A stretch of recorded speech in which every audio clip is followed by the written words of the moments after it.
Hey, back. It's me, and in today's video, I'm going to look at this. This is Taste the Blood of Dracula from 1970. This is, for me, always a kind of almost comfort kind of film in terms of Hammer films. I've seen this lots of times and often come back to it. If I was thinking, oh, what Hammer film shall I watch? It quite often ends up being this one. Now, I don't know why, but I think it's because it's kind of almost like the perfect Hammer film. Um, it's sort of it's the culmination of the whole gothic period of Hammer.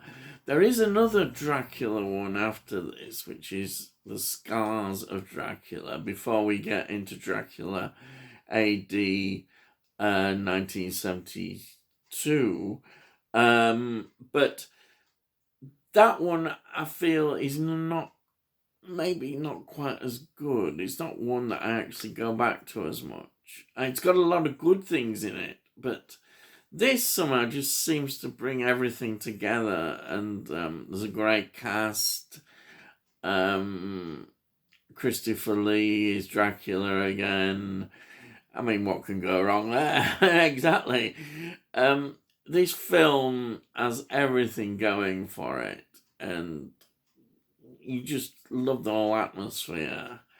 Now, I've looked on, as usual, for Rotten Tomatoes, and it's 54%. So the critics were a bit mixed, lukewarm about this film. I don't know why. I think they should have been a bit more enthusiastic. I think they are now. I think it's seen better now, but that's at the time. It was actually, when it was released as well, a double bill with a psychological thriller called Crescendo, produced by Hammer. They were together on a double bill. This is 95 minutes long. So it's the sort of standard sort of time. It's directed by Peter Saste. Now, he directed in 71 the Countess Dracula film and also The Hands of the Ripper, two excellent films. And I think he does a really good job on this. He makes the most of the locations, the interiors. You get that whole atmosphere, which is really good. Also, I love the church, the abandoned church. That is really quite special as well.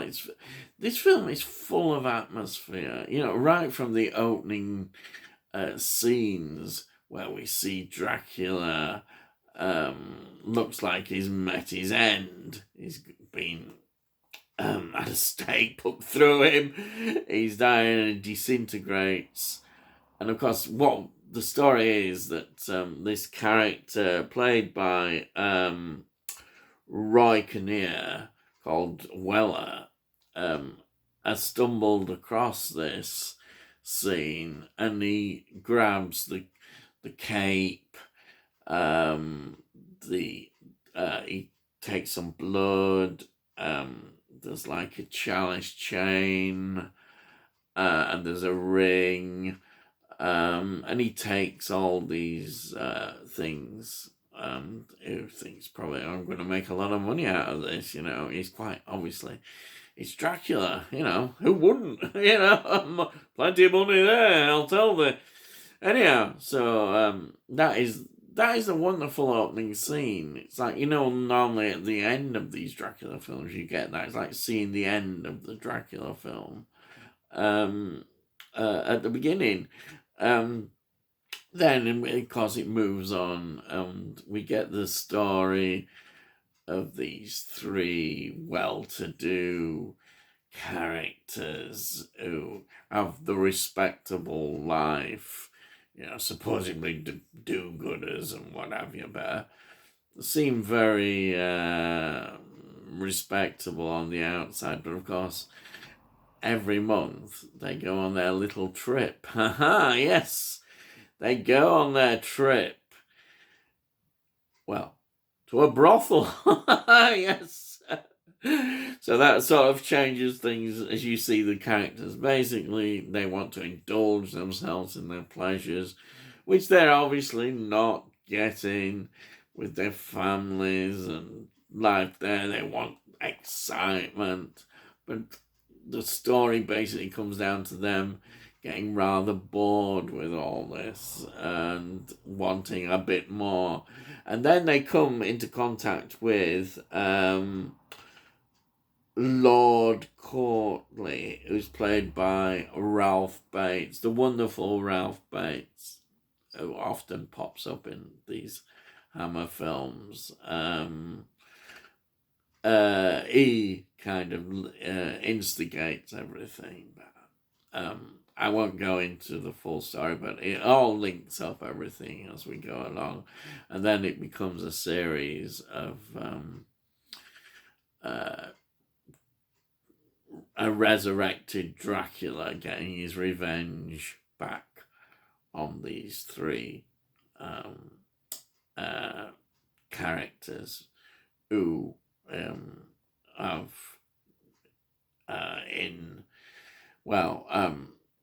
in the church when they're doing this ceremony, they kind of lose control and end up what they think is killing Lord Courtly, which leads to the resurrection of Dracula.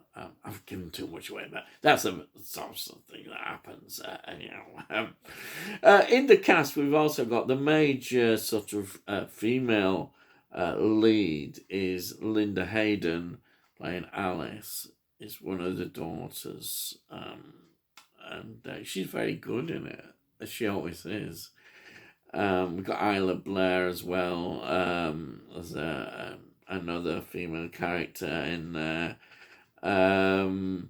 So we had Roy Kinnear, a great character actor. His son, of course, now is pretty famous as well, as we know, in lots of films, including Bond films. He's in that film Men. He's been loads of films. And of course, I have to mention it. We always mention it. Michael Ripper again. There he is. And he pops up this time as Inspector Cobb. And he plays it in such a almost comic way again, like he does. He's such a great character actor for Hammer. There he is, Michael Ripper. What film would be complete without him? You need your Michael Ripper, and there he is again. It just all adds even more to this film, seeing all this. And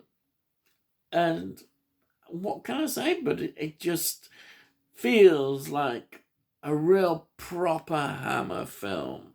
Everything has come together. It's changed in direction. It's got a certain amount of blood, gore content, but not a great deal, really. It's still that era. It's 1970. The changes are coming. The erotic side, again, it did have a few censorship issues in the brothel in, I think, the USA. But here, you watch it, it's really quite mild. There's not really anything to, I think, get the censors going here. They passed it through without any problem. So there it is. Because you always get your X certificate. Hammer had to have the X certificate, but there it is, anyhow. So it just represents where Hammer was in terms of its development. But of course, as I've talked about before, this period is where things are going to slowly start to change. That was the problem. I said slowly, and Hammer really, they started, but it was always quite slow, and eventually they just get left behind totally, as we know. But they still were producing such quality work right through to the end. But this, you would represent that of a typical Hammer quality film. The film that is just a definitive film, as I say, and one that you can enjoy, and I do. I really enjoy this. It's just perhaps one of my favourite ones. I don't know. I got so many favourite ones, but this one I do watch quite a lot. I mean, the thing about this, it's entertaining, but it's also a look at sort of Victorian society and the hypocrisy that went on amongst so many of the classes. We know that kind of darker side of Victorian society, and this film is showing that. It doesn't do it in a sort of deep way, but it's there. It's very much there in these three gentlemen indulging themselves and the consequences that they pay. It's that good old, you've got to pay for your sins, and they do in a big way. And also, it just is that kind of gothic horror that we don't really get as much nowadays. So therefore, it's got a historical kind of value as well, because it's at that time when this Hammer were doing it like nobody else. Nobody else was doing it quite the same. Even you can argue with Roger Corman earlier and all that. They had that gothic feel with all the Poe things. This is Hammer really showing they can do it. The well-oiled, I've talked about them before, the well-oiled machine that was Hammer production, producing all these films and quality. That was the thing. Entertainment and quality. And you can't argue with that. And now we look back in a nostalgic way, even when we see this. But do we really always get this gothic feel? It's moved on. We've moved in horror. It's still there in some films, but it's not as strong. Tastes have changed over the years, and horror being such a wide genre, then we get different perspectives on horror. But this, if you look in the history, it is a great representation of Hammer, and that's why I love it. I mean, I've gone on a bit. I don't want to preach about a film, but I do love this film. So that's Taste the Blood of Dracula from 1970. If you haven't seen it, watch it. It's honestly, you can't go wrong. You cannot go wrong with this film. I love it. Okay, so all I'll say is subscribe as usual. I will let you know when I put these videos out.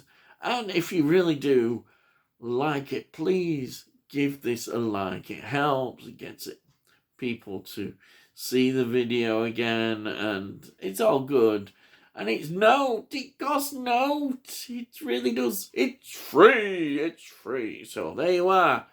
Anyhow, all I've got to say is, I'll see thee, and I'll see thee again.